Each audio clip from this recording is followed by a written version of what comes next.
네, 안녕하세요. 오늘 이제 성경 공부 32회차가 되겠습니다. 오늘 말씀은 마태복음 6장 5절에서 10절의 말씀입니다. 지난 시간에는 우리가 구제에 대해서 말씀했고, 그 다음에 이제 오늘은 기도, 다음에는 이제 주 기도문에 대해서 말씀드리고, 그 다음에 이제 금식에 대해서 이 세 가지를 이제 말씀드리겠습니다. 그래서 예수님께서는 이제 주로 구제, 그 다음에 오늘 기도, 그 다음에 금식. 이 세 가지는 그리스도인들에게서 아주 중요한 하나의 실천 사항이 되겠죠. 구제하는 것. 일종의 구제라는 것은 이웃에 대한 사랑이잖아요. 그리스도인들은 이웃을 향한 사랑이 중요한 하나의 항목이 되겠죠. 근데 이웃에 대한 사랑은 지난 시간에도 말씀드렸지만 근본적으로 주님께서 가장 큰 계명이 무엇냐고 질문하실 때 먼저는 주 너희 하나님을 목숨을 다하여 힘을 다하여 마음을 다하여 지혜를 다하여 사랑하라고 하셨잖아요. 그래서 하나님에 대한 사랑이 1차적으로 이루어져야 중요하거든요. 하나님에 대한 사랑이 1차적으로 이루어져야 돼요. 그 사랑 안에서 일종의 내 이웃을 내 몸과 같이 사랑하는 것이 발생하는 것이죠. 하나님을 생각하는 자들에게는 이웃을 사랑하게 돼 있어요. 왜냐하면 이웃은 하나님의 형상과 모양을 가진 존귀한 존재들이거든요. 그래서 하나님을 의식하는 자들은 그 피조 속에서 하나님을 바라보는 거예요. 그렇기 때문에 이웃을 진정으로 사랑할 수 있는 능력이 나오는 거죠. 그 다음에 이제 오늘은 이제 기도에 관해서, 이제 기도라는 거는 1차적으로 뭐냐면 하나님과의 어떤 대화잖아요. 하나님과의 교통이고 교제이고. 근데 오늘 이제 주님은 이제 이 기도에 관해서 일종의 외식이 무엇인가를 다시 한번 보여주는 이제 그런 말씀을 하시고 있습니다. 그 다음에 이제 금식에 관한 것 나오고요. 자, 그래서 오늘은 이제 기도에 관해서 과연 주 예수 그리스도께서는 우리에게 무엇을 말씀하시는지 우리가 한번 살펴보겠습니다. 먼저 말씀 보시면요. 또 너희가 기도할 때 외식하는 자와 같이 되지 말라. 저희는 사람에게 보려고 해당과 큰, 밑줄 쳐보세요. 큰 거리 어귀에서, 어귀라는 건 일종의 모퉁이잖아요. 그러니까 거리 두 개가 만나는 것이 어귀라는 거야. 그러니까 쉽게 말하면 사람들이 많이 다니는 곳을 말하는 거죠. 특별히 주님은 어귀라는 말을 쓰셨어요. 서서 기도하기를 좋아하느니라. 내가 진실로 너에게 이르노니 저희는 자기 상을 이미 받았음이니라. 이렇게 이제 말씀하고 있습니다. 자, 그래서 여기에서 이제 우리가 왜 그 회당과 큰 거리 어귀에 서서 기도하는가, 이제 요 문제를 한번 살펴보겠습니다. 원래요, 유대인들은 기도 시간이 하루에 3번 정도 정해져 있어요. 다니엘도 3번 기도했고요. 그래서 오전 9시, 그 다음에 정오, 그 다음에 오후 3시, 이렇게 정해놨어요. 그래서 주로 유대인들은 성전이나 회당에 가서 기도를 했어요. 근데 이제 어떤 일이 발생했을 때 외출 중에 그 시간이 되잖아요. 그럼 어떻게 했어요? 그러면 그 시간에 자기가 걷고 있는 그 거리에서 기도를 했어요. 그러니까 원래 이들이 기도한 그 의도는 하나님에 대한 경외와 순수한 의도가 있었어요. 원래는. 외출 중에 시간이 딱 되면은 그 자리에서 기도한 것이기 때문에 하나님을 경외하고 하나님에 대한 어떤 그 약속이잖아요. 기도 시간이라는 것은. 그래서 처음에는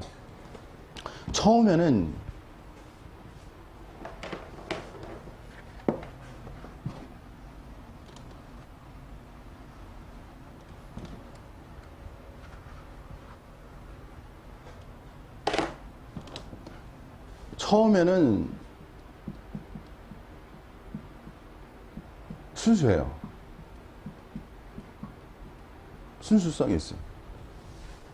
근데 이제 중요한 건 뭐냐면 시간이 지날수록 시간이 지날수록 어떻게 된다는 거예요? 이 순수성이 변질된다는 거예요. 이것이 외식자들이 걸어가는 하나의 과정이에요. 처음에는 다 순수해요. 그 시간을 지키기 위해서 그 자리에 서서 기도를 해요. 근데 이것이 변질되는 거야. 어떻게? 사람에게 보이려고. 여기 재밌잖아요, 말씀이. 어디에서? 큰 거리. 큰 거리에 누가 많아요? 사람이 많겠죠. 길 모퉁이에 또 누가 많아요? 사람이 많죠. 그 다음에 서서도 동그라미 쳤어요. 서서도 중요한 단어예요. 꼭 왜 서서 기도하나? 원래 기도라는 거는 이게 자세가 몇 가지가 있는데 엎드려서 기도하는 게 가장 뭐 낮아져서 기도하는 것이 있고 무릎 꿇고 기도하는 것도 있어요. 서서 기도하는 것도 있어요. 근데 예수님이 바리새인들에서 표현할 때 꼭 많이 쓰시는 표현법이 뭐냐? 서서 기도한다고 말씀하셔요. 그죠? 그러니까 엎드려서 기도하는 것과 무릎 꿇고 기도하는 것과 서서 기도하는 건 뭔가 느낌이 다르죠. 그죠? 여기에도 뭔가 뜻이 있는 거예요. 그래서 외식하는 자들의 특징은 뭐냐면 첫째는 처음에는 순수해요. 누구나. 느껴져요. 근데 시간이 지날수록 어떻게 해야 돼? 이것이 변질되어 간다는 거야. 그래서 냉정하게 말하면 여기 나와 있는 그대로예요. 뭘 원해요? 외식자들은 사람을 원해. 어떤 사람을 원해? 많은 사람들. 여기 원하는 거야. 많은 사람들. 많은 사람 앞에 뭘 하기를 원하는 거야? 서기를 원하는 거야. 네? 적극적 측면에서는 이게 참 많은 사람에게 복음을 전하기 위해서 많은 사람 앞에 서야 한다. 이건 당연하잖아. 근데 거기에 뭐가 또 은밀히 숨어 있어. 에? 자기 이름을 높이고자 하는 외식의 사단으로 인한 어두움이 그 속에 숨어 들어올 수 있다는 이 이중적 면을 여러분이 보셔야 되는 거예요. 에? 그리고 섰다는 이 서서라는 단어도 의미가 있어요. 서서. 에? 왜 엎드려서 기도하면 안 돼? 무릎 꿇고 기도하면 왜 꼭 서서? 그것도 큰 소리로. 또 큰 소리로 기도해. 큰 소리로. 응? 왜 또 큰 소리로 기도해? 그 예수님은 여기에서 은밀한 가운데 계신 하나님께 기도할 왜 큰 소리로 기도할까? 여기서 중요한 게 있어요. 다른 사람이 확실하죠. 그죠? 듣게 하기 위해서. 예. 기도하는 거예요. 여기는 여기구나. 큰 소리란 말은 제가 뒀구나. 내가 지금 적겠는데요. 어쨌든 큰 거리 어귀에 서서 기도하기를 좋아하느니라. 예. 자, 제가 잠깐 바꿨습니다. 예, 말. 자, 그래서 어쨌든 서서 기도했다는 이 말 속에는 무엇이 담겨 있느냐면요. 여기 중요한 단어가 있어요. 그게 뭐냐면은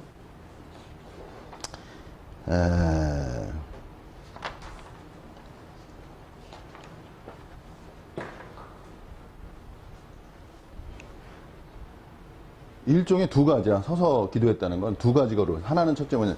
이 사람은 담대한 거야, 당당한 거 아니야. 일종의 자부심이 있어. 이 단어가 중요해. 자부심이 있는 거야. 서서 기도하는. 자기 자신의 자부심. 그 다음에 두 번째가 뭐냐면 자기 신뢰성. 이거는 제가 주석서에서 보고 쓰는 겁니다. 그래서 이 서서라는 말 속에는 자부심이 있고 자기 신뢰성이 있어. 한면에 하나님 앞에서 당당할 수 있는 건 좋은 거야.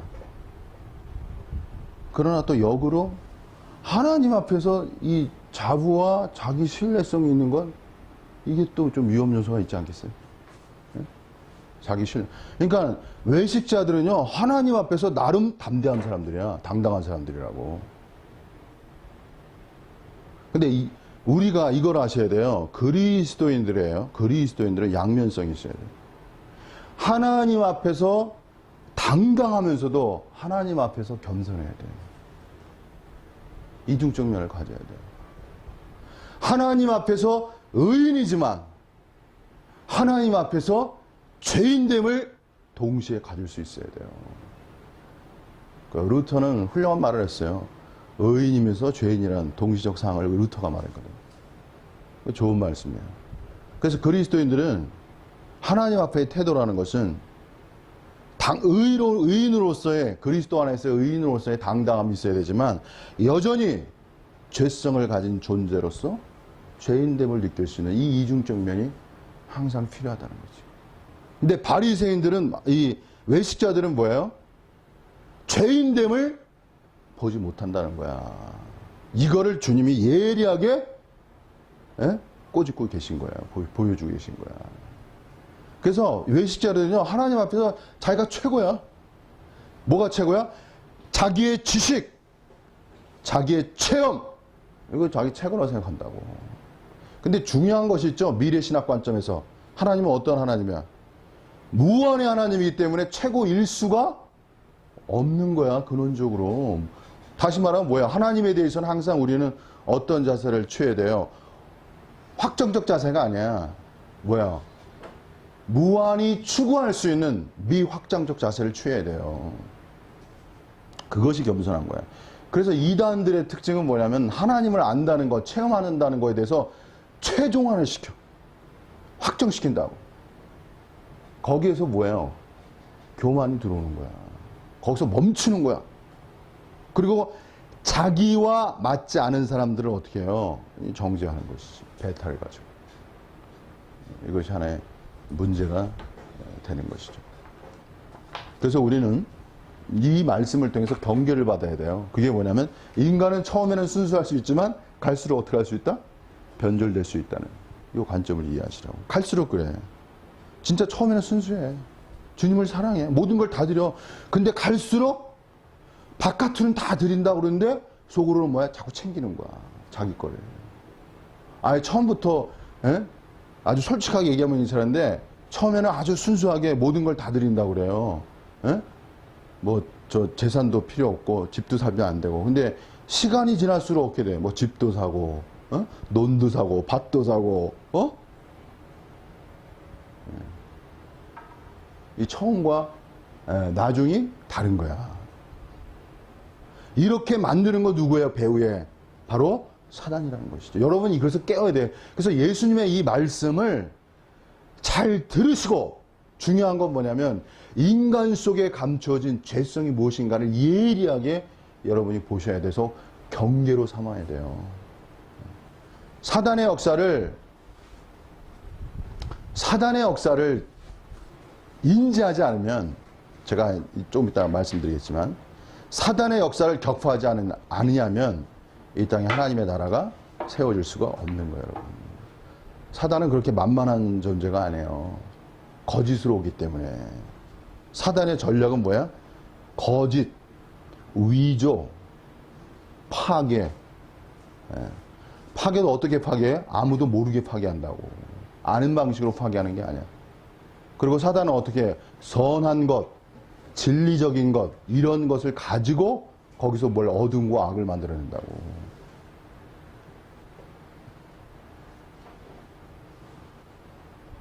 자, 그래서 우리는 외식자들의 어떠한 그거를 하나 보게 되고, 그리고 여기에 나와 있는 것처럼 외식이란 건 뭐야? 갈수록 뭐가 돼? 지식이 많아지고 체험이 많아지다 보니까 갈수록 뭐가 일어나? 하나님에 대해서 다 안다는. 심지어는 제가 계속 말씀드리지만 중요한 단어가 뭐냐면 성령과의 동일시, 이런 것이 발생함으로써 뭐야? 거기 중요한 거지. 자기 오류 가능성이 어떻게 된다는 거야? 점점 없어진다는 거야. 여기서 한 가지 중요한 말씀 하나 드릴게요, 여러분. 인간의 아주 중요한 말씀 하나 드리겠습니다.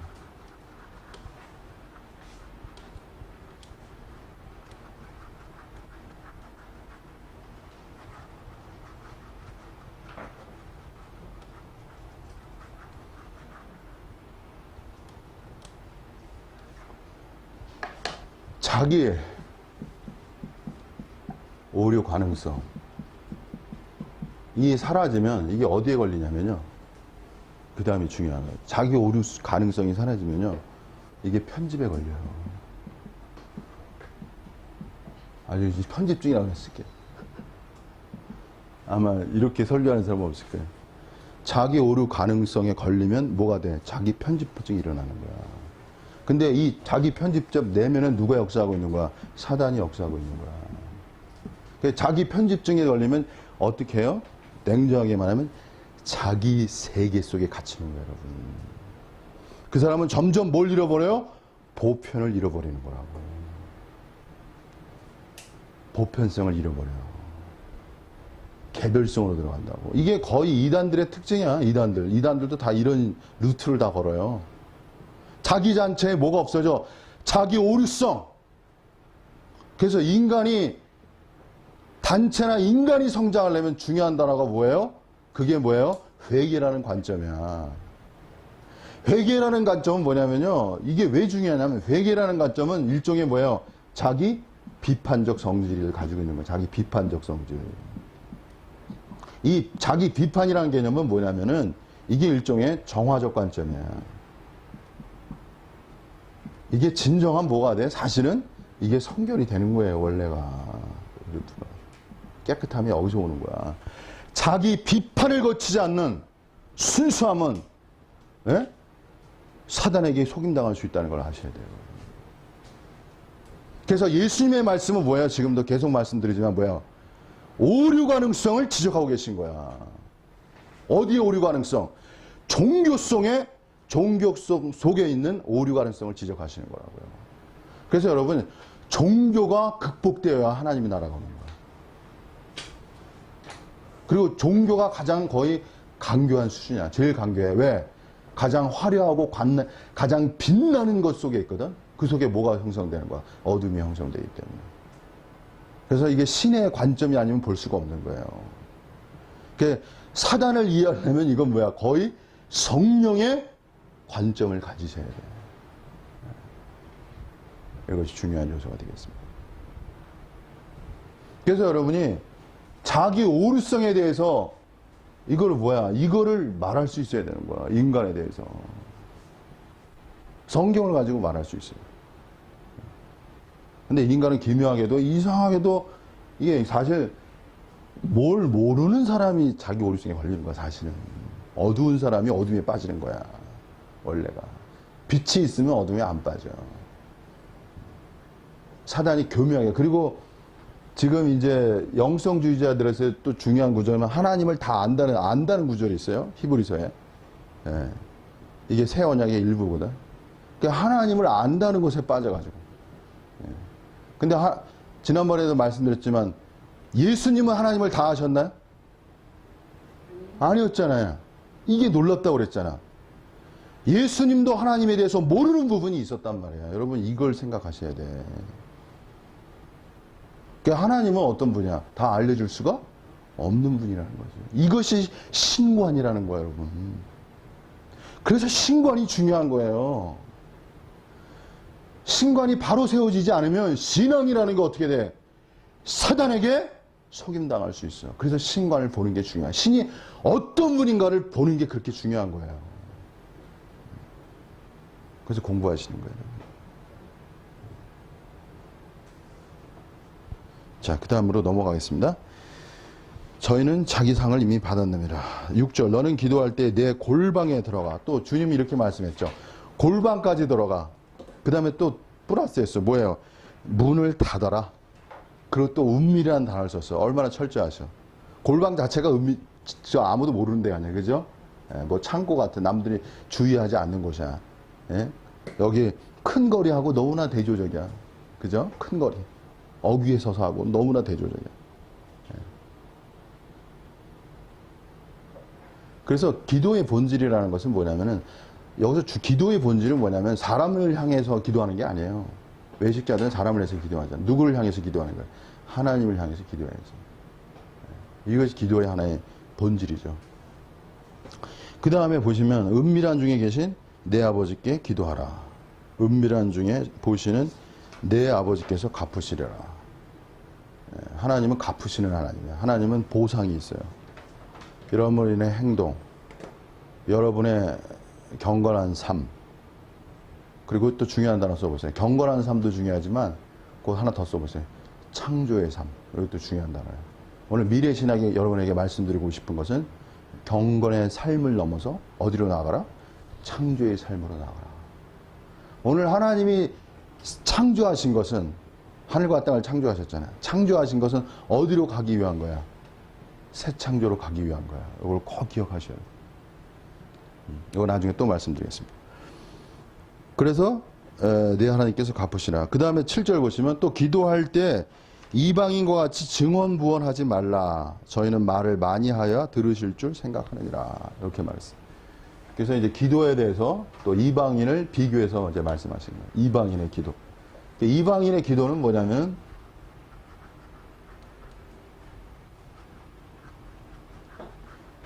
중언부언이라고 해요. 중언부언. 중언. 그 다음에 부언. 이 중언이라는 건 뭐냐면요. 사람들이 뭐 말 더듬는다, 반복한다 이런 뜻인데 이거는 뭐냐면 이런 뜻이에요. 기도라는 건 어떻게 해야 돼요? 원래가 하나님 앞에서 간절히 해야 돼. 간절한 마음으로. 간절한 마음으로. 간절하게. 간절한 마음으로. 근데 중언이라는 건 뭐냐면요. 간절한 마음은 없어요. 근데 뭐가 있는 거야? 간절하게 보이고 싶어 하는 거야. 이해하셨어요? 간절한 마음은 없고 간절하게 보이고 싶어 하는 거야. 그러니까 어떻게 해야 돼? 말을 많이 해야 돼. 이해했죠? 말을 많이 하면 간절한 것 같잖아. 근데 마음은 없어. 근데 모양은 그렇게 되는 거야. 아주 기묘하죠? 이게 중언이에요. 이렇게 기도하면 안 돼요. 정말 간절하게 하다 보니까 길게 해. 그건 맞는 거야. 간절하게 하다 보니까 반복해. 그건 맞는 거예요. 그죠? 그죠? 근데 간절한 마음은 없는데 간절하게 보이려고 계속 써보세요. 주문식으로. 그래서 주문과 기도는 다른 거야. 주문과 기도는 달라. 그래서 기독교는 주문이 아니야. 이게 위대하다는 거야. 기독교의 위대성은 주문이 아니라는 거예요. 주문이. 기독교의 위대성은 기도라는 거야. 기도라는 거는 기독교가 가진 위대한 역사예요. 위대한 발자취고. 하나님과의 개인적인 진실한 관계성이라고. 주문은 어떤 외우는 문제가 아니야. 어떤 구문들을. 그게 아니야. 주문은 그야말로 이방적 관점이지. 그래서 여러분이, 그래서 여기서는 그랬잖아요. 저희가 말을 많이 하여야 들으실 줄 아느니라 이렇게 주님 말씀하셨잖아요. 간절하게 보여가지고 말을 많이 하면 들을 것 같아가지고 간절한 마음은 없고 그렇게 보이려고 하는 그 자체도 외식이에요. 종교 속에만 외식이 있는 게 아니고 세상 속에도 이 외식이 넘쳐 흐르네. 그죠? 그 다음에 부언은 뭐냐면, 부언이라는 거는 이방신적 개념이에요. 부언이라는 뜻은 뭐냐면 이방신의 개념이야. 이방신이 뭐냐면 이방의 신이 자기 어떤 처지를 잘 모를 것 같아요. 이해하셨어요? 그래서 자기의 처지를 조목조목 계속해서 반복해서 말하는 거야. 그렇게 말하는 거예요. 근데 하나님은 그렇지 않다고 그 다음에 말하잖아요. 그러면 뭐야? 8절에 그러므로 저희를 본받지 말라. 구하기 전에 너희에게 있어야 할 것은 하나님은 너희 아버지께서는 뭐야? 아시느니라고 말씀하신 거라고. 두 가지. 말을 많이 하여야 들을 줄 안다. 이게 잘못된 거지. 그리고 하나님은 아신다. 요거 중언, 부언에 대한 대답이신 거야. 그러니까 이방인 신들은 잘 무지하다고 생각한 거야. 그래서 알려드려야 돼, 이방인들이. 그래서 계속해서 알려드리는, 자기 사정을 알려드리기 위해서 말하는 그런 투로 말하는 거야. 근데 하나님은 뭐예요? 하나님은 우리 인간의, 우리의 모두 다 세셔? 머리털을 다 세신다는 거예요. 제가 듣기에 머리털이 몇 개 정도 돼요, 여러분? 내가 옛날에 알기로 10만 개래. 머리털이. 10만 개, 이게, 글쎄, 가능한가 몰라요.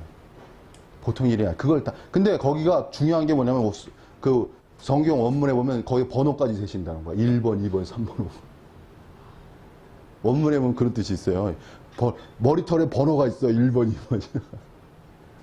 그러니 하나님은 어떤 분이야? 우리가 상상할 수 없는 분이죠. 그래서 여러분이 한마디 분명히 하셔야 돼. 여자분들이 가장 어려운 건 나의 마음을 못 알아주기 때문에 그래서 여러분들이 특히 여자분들이 어려워. 나의 마음을 알아주는 게 되게 원하는데, 응? 그래서 내가 분명히 말씀드릴게. 여러분보다 여러분을 잘하는 건 누구야? 하나님이라는 걸 아세요.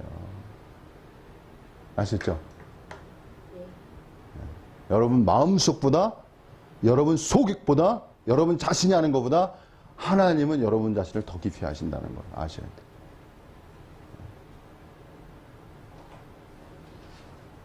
자, 그 다음에는 9절, 10절 이제 하겠습니다. 그러므로 너희는 이렇게 기도하라. 자, 이렇게 동그라미 쳤어요. 이렇게 기도하라. 라고 이제 말씀드려요.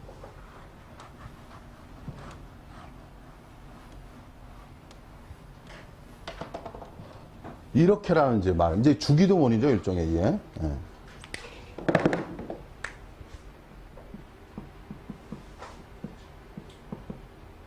주님이 가르쳐 주신 기도예요, 이제. 근데 이거는 자구적으로 똑같이 기도하라는 개념보다는 뭐예요? 중요한 건 이러한 정신으로. 이 단어가 중요하죠. 이러한 정신으로. 이러한 마음으로 모본을 잡고 기도하라. 이게 이제 중요한 어떤 이 말의 그 뜻이죠. 똑같이 기도하기를 기도한다는. 그래서 이제 비로소 이제 기도는 어떻게 해야 되는가. 오늘 구체적으로 이제 말씀해주고 있어요. 그래서 오늘 첫 번째 하고 그다음에 다음 주에 이제 그 이어서 주기도문에서 이제 교제해드리겠습니다. 그래서요 이제 여기서 하시는 말씀이 중요한 말씀이에요. 이렇게 기도하라. 그 다음에 하늘에 계신 우리 아버지요. 이렇게 이 말이 중요하죠. 하늘에 계신 우리 아버지. 하늘에 계신 우리 아버지요. 이 단어가 중요하죠. 일단은 첫 번째. 그래서 하늘에 계시다는 뜻이 중요하죠. 하늘이라는 개념을 학자들은 이제 두 가지로 해석해요. 첫째는 뭐냐면 이게 하늘에 계신다는 개념을 삼층천에 계신다 이런 개념으로 이해하거든요. 그래서 하나님은 삼층천에 셋째 하늘이라는 뜻이에요. 삼층천. 그냥 일반 하늘이 있고요. 그 하늘 넘어서 우리는 삼층천, 셋째 하늘이라고 해요. 거기 하나님이 계시다고 한다고. 그 뜻이 하나 있고요. 그 다음에 하늘에 계신다는 뜻은 뭐냐면은 이거는 1번은 삼층천의 개념이고요. 두 번째가 이게 초월의 하나님이라는 거죠. 자, 여기서 초월이라는 단어를 동그라미 치세요. 여기서 하나님의 나라가 나오죠. 하나님의 뜻이 나오죠. 그죠? 먼저 우리에게 중요한 단어가 뭐냐면 초월이라는 단어예요. 하나님의 나라는, 이제 그 다음에 하나님의 나라가 임하는 게 나오잖아요. 그죠? 그러니까 하나님은 초월적인 분이시고요. 하나님의 나라도 초월적인 영역이라는 거야. 이걸 기억하셔야 돼요. 그래서 기독교의 위대성, 종교의 위대성은 어디에 있냐면 초월이라는 단어예요. 그리고 이 초월이 기독교의 위대성은 뭐냐면 실체화 된다는 것에 있다는 거예요. 여러분, 인간은 말이에요. 근원적으로 뭘 지향해? 누구나 초월을 지향한다고. 여러분은 여러분 자신이 어떤 존재가 되기 원해? 초월적인 존재가 되기 원하는 거예요. 여러분 누구나 여러분 스스로가 초월되지 않기 때문에 괴로운 거야. 초월화가 일어나지 않는 행복은 행복이 아니야. 냉정하게 말하면 자기 자신을 초월할 수 있는 자가 그 사람이 진정한 행복한 자라느라고. 제 말 이해하시겠어요? 네. 기독교는 어떤 종교예요? 원래 근본적으로 초월자이신 하나님으로부터 초월의 영역으로 인도함 받는 것이 기독교예요. 그래서 여러분이 초월적인 존재가 되어야 돼. 그리고 또 뭐가 돼? 여러분의 가정이 초월적인 가정이 되어야 되는 거예요. 초월이라고 하는 단어는 뭐로 연결되냐? 오늘 계속 말하지만 이거는 새 존재화야. 이게 중요한 거예요. 초월의 실체는 새 존재화가 되어야 된다는 거야. 오늘 여러분이 이 가족 여기 자리에 나오신 거는 여러분이 뭐야? 새로운 존재가 되시고 그 다음에 여러분의 가정이 사랑하는 자녀들, 남편들 뭐가 되기 원하는 거야? 새로운 존재가 되기 원하셔서 이 자리에 나오신 거야. 그래서 진정한 축복, 진정한 행복, 하나님으로부터 오는 그 행복, 그걸 얻기 위해 본질적으로 여기 나오신 거라고. 틀린 게 아니라. 그래서 여러분 기도 속에 무엇이 있어야 돼? 하늘에 계신 초월자이신 하나님을 향하여 초를 향한 기도를 하셔야 돼. 그냥 기도가 아니야.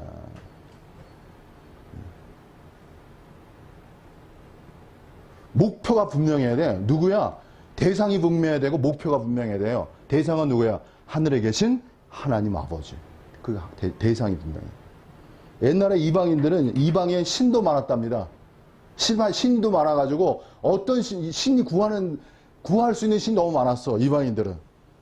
근데 우리는 그러지 않죠. 우리는 뭐야? 한 분 하나님 앞에 구한다는 이것도 다른 거야. 초월자이신 그 하나님을 향해 구하는 거야. 이방인들의 많은 신들의 하나를 구하는 게 아니고 한 분 하나님이신 그 하나님께 구하는 거야.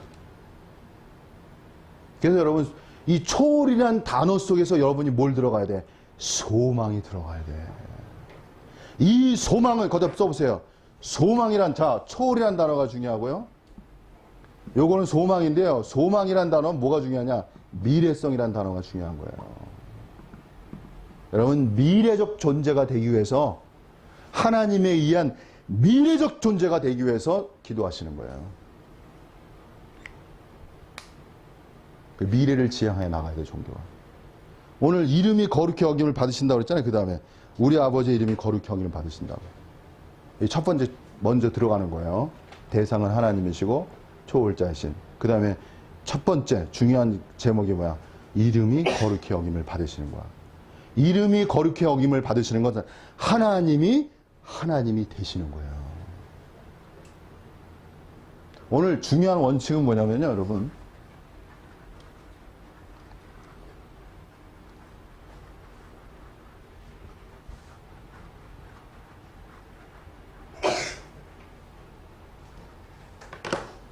제가 초월 얘기했죠. 그러면 새 존재만 얘기했죠. 있었죠? 네.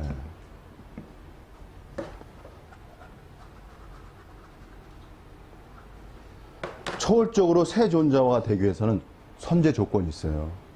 인간이 새로운 존재가 되기 위해서는 선제 조건이 있다고. 그게 뭐냐면 하나님이 뭐가 돼? 하나님이 하나님 되셔야 돼.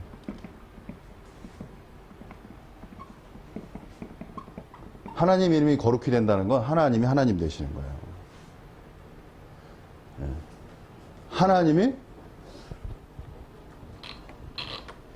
하나님이 세워져야 돼, 하나님이. 하나님이 여러분 마음속에 새겨져야 된다. 하나님이 여러분 마음속에서 하나님이 하나님 되셔야 돼. 이것이 비결이에요, 여러분. 사단의 역사는 한마디로 말하면 하나님이 하나님 되지 못하게 하는 거야. 오늘 이 시대는 큰 주류, 포스트 모더니즘에서 큰 주류를 뭐냐면 과학이라는 것이 뭐로 등장하고 있어? 신으로 등장하고 있는 거야. 과학이 신보다 더 위력이 세졌어. 그 시대가 되고 있어요, 여러분.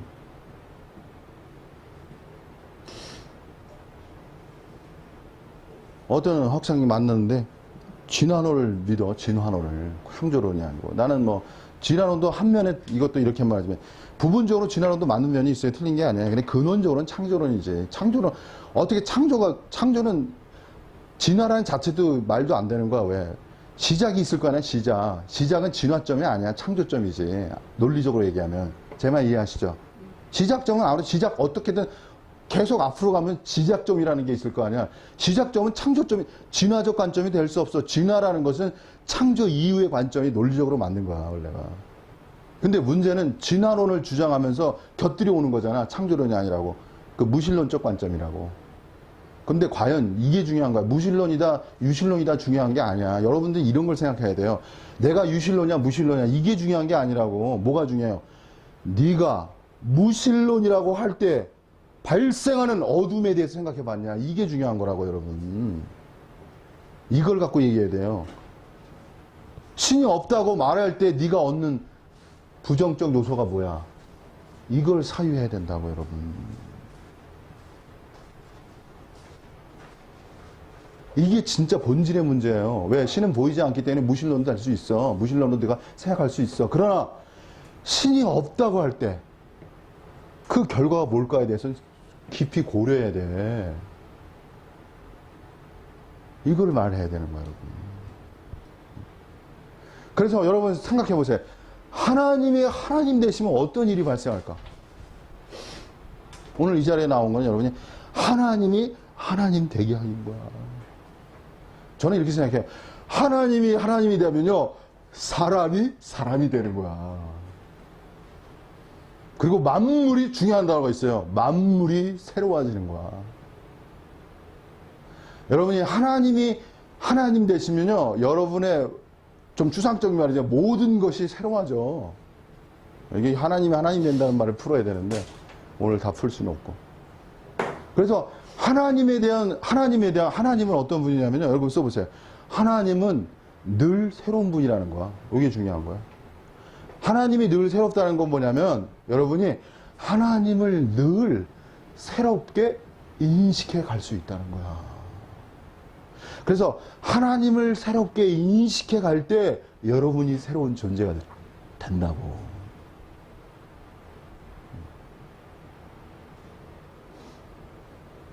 그래서 저는 많은 학생들한테 말하고 싶은 거예요. 뭘 말하고 싶어? 하나님을 말하고 싶은 거야. 그리고 더 나아가서 뭐야? 하나님이 왜 진정한 하나님인지를 말하고 싶은 거야. 근데 많은 사람들은 뭐예요? 여기서 제가 단 하나 쓸게요.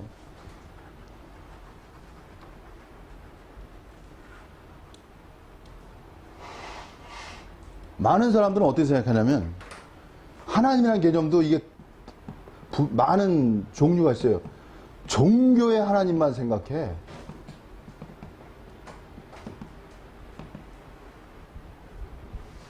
그래서 뭐 쉽게 말하면 기독교의 하나님을 생각한다고.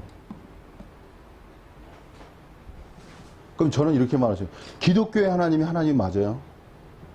근데 많은 이 땅의 사람들은 기독교의 하나님에 대한 뭐야? 제한적 관점을 가지고 있어요. 부정적 관점을 가지고 있어요. 그럼 저는 뭘 말하고 싶은 거야? 저는 다 타인이 알고 있는 하나님에 대한 제한된 하나님, 부정이 발생한 하나님, 그림자가 발생한 하나님, 그 너머에 계신 하나님을 말하고 싶은 거야. 제 말 이해하시죠? 그래서 냉정하게 말하면 하나님은 사유화되고, 써보세요. 하나님은 사유화되고 종교화될 때 하나님은 축소화되는 거예요. 진정한 하나님으로부터 벗어난다고. 그럼 종교의 하나님은 사탄이라는 거예요? 이제 이렇게 얘기하면 이제 그러니까 사탄은 뭐예요? 사탄은 이렇게 말하는 거죠. 이렇게 말할 수 있죠. 사탄은 진정한 하나님을 어떤 하나님으로 만들어? 종교의 하나님으로 축소화시키는 거야. 그래서 여기서 중요한 단어가 있어요. 오늘 진짜 중요한 단어 씁니다. 종교의 하나님의 특징은 뭐냐면, 이건 참 어려워요. 이거는 뭐야? 과거의 하나님을 만드는 거야. 좀 이게 신학적 관점인데요. 과거의 하나님이라는 거 뭐냐면, 기독교는 순수라는 걸 외쳐요. 근데 순수가 어디로 가냐? 과거로 회귀로 간다고. 제 말 이해했어요? 에덴으로 돌아가자. 초대로 돌아가자. 틀린 말 아닌 것 같아. 근데 그거는 과거적 관점이야. 그러나 인류는 어디로 가요? 과거로 가지 않아. 인류는 어디로 가고 있어요? 미래로 가고 있다고. 그럼 하나님은 어떤 하나님이어야 돼? 진실로는. 과거를 넘어서 미래의 하나님이 되어야 되는 거야. 오늘 과학이나 인문은 어디를 지금 때리고 있는 거야? 종교의 과거 지향적인 하나님의 제한성을 때리고 있는 거라고. 근데 원래 하나님은 어떤 하나님이야? 미래의 하나님이시라고. 하나님을 때린다는 건 반대하는 거예요. 아니, 때린다는 건 하나님을 어떻게 가자는 비판하는 거죠. 그러니까 똑똑하다는 예. 그렇죠. 왜? 이거 제가 말을 길게 하면 저기인데 이게 말이 길어져요. 왜냐하면 이미 인문이라는 관점은 종교의 독선과 배타와 아집을 간파하고 있었단 말이야. 그래서 종교 아는 사람들은 교회를 안 가는 거라요, 여러분. 근데 제가 그랬잖아요. 미래신학에 말씀드리신 거. 하나님은 절대와 아직과 독선이 될 수 없어요. 왜요? 그분은 무한의 하나님이시고, 거기 하나 떠보세요. 무한 창조의 하나님이시란 말이야. 이 하나님의 신관이 열려야 과학과 인문을 깨트릴 수 있어. 여기 앞에. 제가 옛날에 어떤 사람이 기독교의 절대적 하나님에 대해서 나한테 부정을 얘기하더라고. 그래서 내가 가서 무한의 하나님에 대한 10가지를 써서 보냈어요, 제가. 무한의 하나님이 얼마나 위대한가. 그러니까 잘 배우겠습니다. 정 목사님. 그래서 무한을, 단어를 개념화했던 것이 이제 우리는 미래신학이라고 말씀드리고 싶은 거야. 무한히 살아야 하나님이 사는 거예요, 여러분. 기독교는 갈수록 뭐야? 자꾸 축소화된다고, 작아지고. 이단의 특징이 그런 거 아니야. 자기 무리하러 뭐야, 이렇게 안으로 자꾸 축소화된다고요. 그 배타적이 된다고. 자, 오늘 참 중요한 말. 자, 오늘 아주 뭐. 그래서 여기서 그냥 단어를 한번 써보겠습니다. 뭐냐면,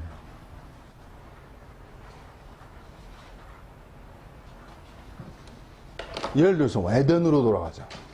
네? 초대교회로 돌아가자. 주로 초대교회로 돌아가자가 또 많아요. 영성주의자에서. 요거는 뭐냐면 본질은 순수성이에요. 순수하게 되자. 타락하지 말고 변질되지 말고. 근데 사단은 뭐로 들어오는 거야? 여기에서 이 순수를 과거 지향적 하나님을 형성한다는 거야. 요게 사단의 전략이라는 거야, 여러분.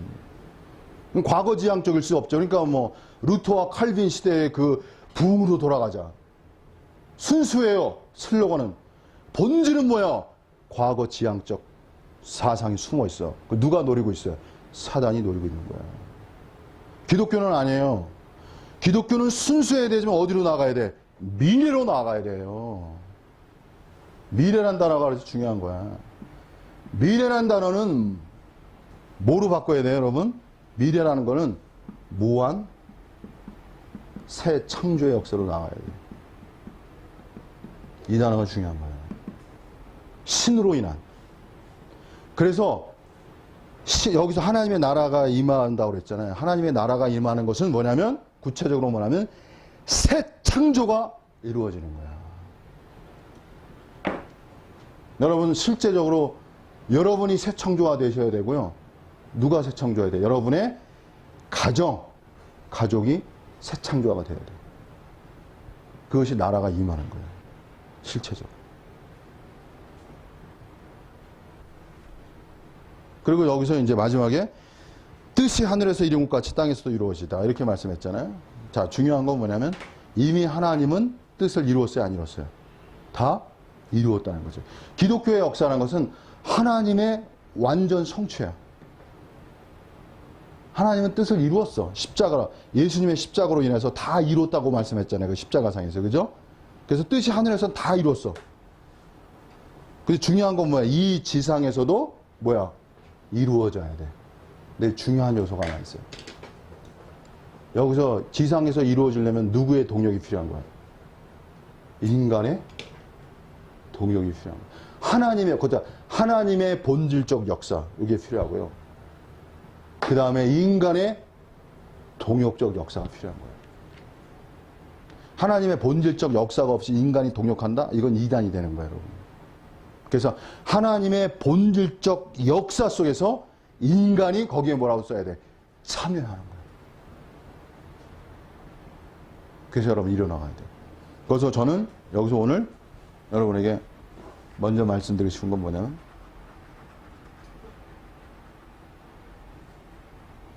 신관이라는 단어를 이제 많이 쓰고 싶고, 신관. 신관. 이 신관에 대한 뭐야? 신관에 대한 사유가 필요해요. 기존 기독교가 걸어간 길은요, 뭐냐면, 말씀에 믿음하여.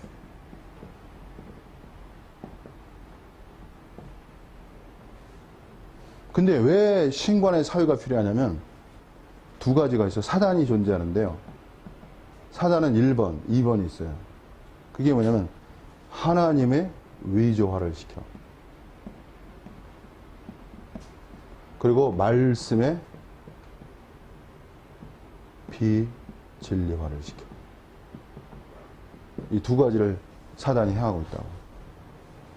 따라해 보세요. 뭐라고? 하나님의 위조와 그 다음에 말씀의 비진리화를 사단이 역사하고 있다고. 이제 이런 말을 풀어야 되는데요. 그렇기 때문에 하나님의 위조와 말씀의 비진리화를 돌파하기 위해서는 뭘 알아야 돼? 신관을 바로 봐야 돼. 하나님을 제대로 보고 하나님을 제대로 보는 가운데 말씀을 진리화해야 돼요. 그 다음에 뭐가? 믿음화가 필요하겠지. 사단은 여기를 지금 여기가 공략 대상이 아니야. 사단은 이거 어디에 사단이 공략 대상? 여기를 지금 치고 있다고. 이거 나중에 또 제가 풀어서 설명하겠습니다. 네? 김은환님께서 아까 유튜브 나가는 걸 아주 세계적인 유튜브라고. 오늘 좀 PR 좀 해야 되겠는데, 오늘 저는 그 말을 들을 때, 그런 거 했어요. 근데 오늘 말씀을 또 전하고 나니까 그런 자부심과, 네? 자부심이라고 그럴까? 주님의 하나님의 어떠한 은혜가 있는 것 같아요. 역사가 이렇게. 난 참 너무 이 말이 좋습니다. 네. 사단은 뭐냐면 성령을 위조하는 거야. 성령을 어떻게 위조하는가 이제 이것도 설명해야지. 그리고 말씀인데, 그러니까 사단은요, 거기 써보세요. 사단은요, 진리의 비진리화를 이루어. 이게 사단의 역사예요, 여러분. 진리가 어떻게 비진리화돼? 이걸 뚫어야 돼요, 여러분. 사단은 진리 갖고 역사하는 거예요. 진리 속에 뭘 집어넣어? 어둠을 집어넣는 거야. 그림자를 형성시키는 거야. 그래서 진리가 진리되지. 그래서 진리를 어떻게? 문자화 만든다고. 문자화. 생명화가 아니라 문자화를 만든다고. 그래서 진리가 인간을 자유케 하는 게 아니라 인간을 구속시켜. 이런 개념도 여러분 이해하셔야 돼요. 사단은 보이지 않지만 그 관계는 인간이 상상할 수 없는 거예요. 그래서 신에 대한 무한한 지속적인 사유가 필요한 거예요. 왜? 신에 대한 무한한 지속적인 사유가 있어야 사단을 지속적으로 파괴할 수 있기 때문에. 이것이 신에 대한 사랑이라고. 하나님에 대한 사랑이라고. 사랑이라는 건요, 끊임없이 생각하는 거야. 근데 하나님의 존재성은 무한히 생각할 수 있어. 왜? 그분은 무한한 존재이시기 때문에. 그래서 행복한 거야. 그래서 미래 신학은, 미래 펜타 신학은 하나님에 대한 최고의 사랑 얘기를 가고 싶은 거야. 그래서 끝없이 생각하고 끝없이 말하고, 그래서 끝없이 글을 쓰는 거야. 요번에 보니까 하버드대에서 중요한 게 뭐냐면 글쓰기랍니다. 그래서 글쓰기 과정이 아주 혹독하대요. 그래서 그 사람들이 어떻게 하냐면은 1년에, 하버드 대학 졸업하고 나가면 그들이 글쓰기 한 분량이 50kg랍니다. 종이 무게가 50kg 된답니다. 하버드대 졸업할 때. 선생님 그만큼 안 썼어요? 예? 여기 와서? 많이 썼어요. 50kg? 모르겠어요. 하여튼 엄청 썼어요, 저는. 그리고 이거 유튜브 나가는. 어쨌든 제가 이 글을 쓰기 때문에 이렇게 말을 팍팍 할 수 있어요. 제가 글을 쓰지 않으면 뻔한 얘기 합니다, 여러분한테. 어떤 얘기하면 윤리화된 얘기예요. 예? 윤리화된 얘기 한다고, 뻔한 얘기를 한다고. 근데 글을 쓰고 그러면 새로운, 정말, 예? 뭔가 이게 탐험 아닙니까? 이쪽에? 탐험된 이야기 아니야, 이게? 추구한 이야기 아니야? 생각한 이야기 아니야? 하나님을, 탐험 너무 좋다. 예. 탐험? 탐험. 하나님에 대한 탐험. 왜? 사랑하기. 어떻게 일주일마다 이렇게 맨날 틀려요? 예? 그래? 뭔가 건강을 채굴하는? 나를 채굴하도록 인도하는 오늘 정 목사에게는 정말 좋은 스승이 있습니다.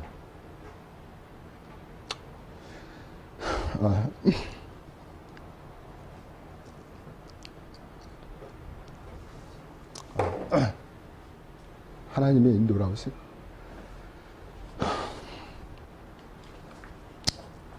갑자기 오늘 질문해요. 자, 어쨌든. 그래서, 갑자기. 어쨌든, 자, 자, 그래서, 여러분이, 오늘 여기서 그래서 하나님의 모든 거는, 모든 영광은 누구에게 올라가야 돼요? 하나님이에요. 하나님의 이름이 거룩히 된다는 건 뭐냐면 하나님께 영광이 되는 거예요. 하나님께 영광이 되는 거라고. 예. 그거예요. 하나님의 영광이 그러니까 이 미래신학은 뭐냐면요. 우리가 하나님을 사랑하고 하나님을 알아가지만 그거는 다른 말로 말하면 하나님의 영광을 보는 거야. 근데 그 하나님의 영광을 보는 거는 다른 그 무엇과도 비교할 수가 없는 거야. 진실로. 무엇과 비교할 수, 이게 꺼지지 않는 불이라고 하는 게 맞아요. 꺼질 수가 없어요, 이 불은. 하나님을 향. 왜냐면 하나님은 나의 존재의 모든 의미이기 때문에 그런 거야. 모든 존재의 가치이고. 그분이 없으면 내가 없는 거예요, 여러분.